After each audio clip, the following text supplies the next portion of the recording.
প্রিয় দর্শক, কুমিল্লার মনোহরগঞ্জের বন্দইন গ্রামে মুফতি দেলাওয়ার হোসাইন প্রতিষ্ঠিত একটি নুরানি কওমি মাদ্রাসাকে আলিয়ার মাদ্রাসার নতুন ভবন এবং মাদ্রাসার ভূমিকে খেলার মাঠ তৈরিকরণের দাবিতে তালাবদ্ধ করে দিয়েছে স্থানীয় জামায়াতের নেতাকর্মীগণ।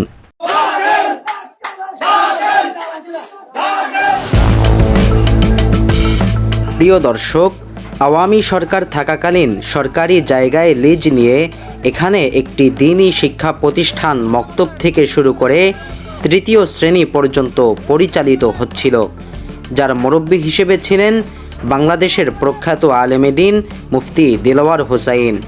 উক্ত প্রতিষ্ঠানের পাশেই একটি দাখিল মাদ্রাসাও পরিচালিত হচ্ছিল, সেটি অন্য ব্যক্তিদের মাধ্যমে।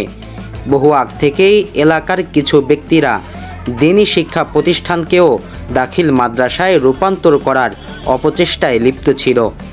গতকাল হঠাৎ করেই তারা সে মাদ্রাসায় দলে দলে এসে স্লোগান দিতে শুরু করে, কওমি না দাখিল, দাখিল দাখিল।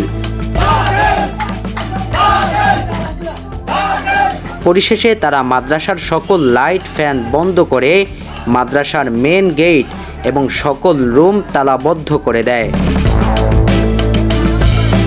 বড় অবাক করা বিষয় হলো, নুরানি এই মাদ্রাসাটি তালাবদ্ধ ও বন্ধ করার পিছনে মূল ইন্ধন দিয়েছিল স্থানীয় জামায়াতের নেতাকর্মীরা। ঘটনাটি ঘটে মুফতি দেলাওয়ার সাহেবের নিজ এলাকা কুমিল্লা জেলার মনোহরগঞ্জ থানার বান্দইন গ্রামে।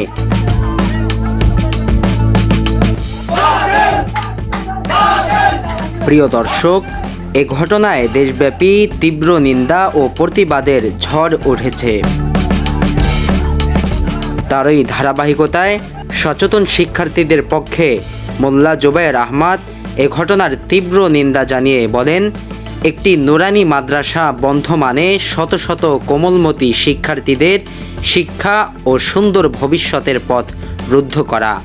আমরা অবিলম্বে দারুল উলুম বান্দইন এর নুরানি শাখার কার্যক্রম পুনরায় চালুর জোর দাবি জানাচ্ছি।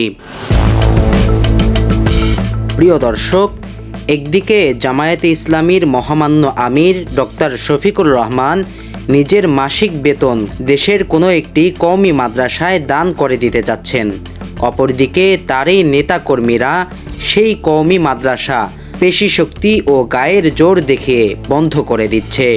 এ যেন কওমি মাদ্রাসা নিয়ে চরম উপহাসের আরেকটি উদাহরণ।